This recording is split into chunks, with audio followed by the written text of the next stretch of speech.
a special visitor earlier today. An Avro-Anson aircraft dropped by. It's one of 4,000 that were built in nearby Eden as part of the war effort over 80 years ago, and it's the last one still flying. We'll get a weather update from Paul in just a second, but while we're all trying to keep cool, so are lots of animals. This is Ascot Bryan Conservation Park, New York, and they've been treating some very cute and very furry friends to some homemade frozen treats today. They look quite tasty, don't they? Anyway, shall we see what the weather is doing, and is it going to get hotter? Here's Paul. Switzerland. Thanks so much. Good evening. More hot Canada as runners up, and that is more history for Canada, confirming what we all knew coming into this game would happen, but they are through to the knockout stages of the World Cup for the very first time in their history. It's not as winners, they are going to have to move out of Canada for the start of those knockout stages, which is a blow to them. They have lost here by 2 goals to 1 to Switzerland, but both sides will be in the round of 32. Mark Chapman. Vicky Dion, yes they are, so Canada will go to LA, and that last 32 match is the first match of the last 32, and they are likely to play South Korea in LA on June the 28th. What's that? That's Sunday. It means that Switzerland go into the other side of the draw now, and they will play on July the 2nd in Vancouver. And at the moment, and obviously there's still a lot to be decided, but they'll get a third place. Thanks, Paul. Hope you can try and find a way to keep cool tomorrow. Do take care. That's it from me and the late team. Good night. So Switzerland against Algeria, Egypt all around in Vancouver on July the 2nd. And the second half was a really good second half, deal. It was a good game, chappers. I mean, the first half was good as well. I thought Switzerland played some really good stuff. This year I'm embarking on my biggest milestone off the pitch.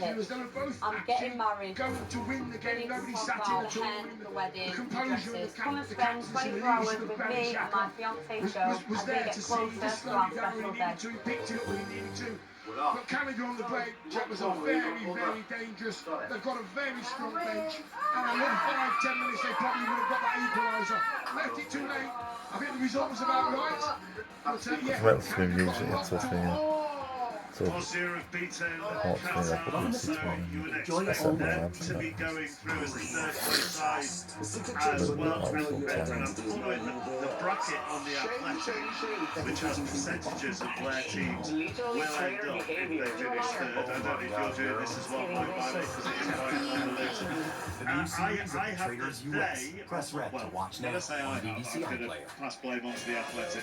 They have Bosnia-Herzegovina going to take on the US. Yes, which will be on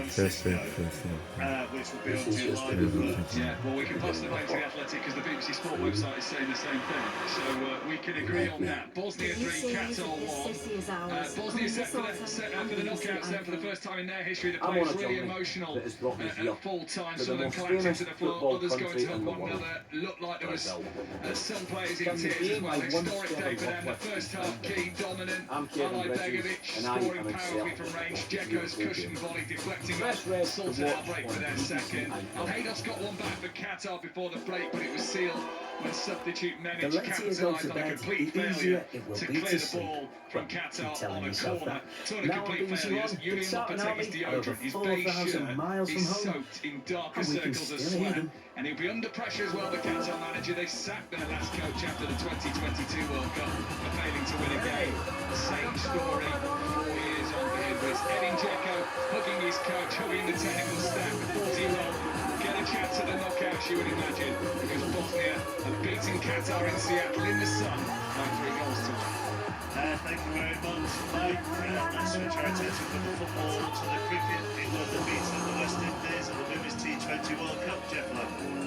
Yes, England have qualified for a semi-final, and they should go through top of the group as well, regardless of what happens with the game to go, given the run rate that leaves them. Gorgeous straight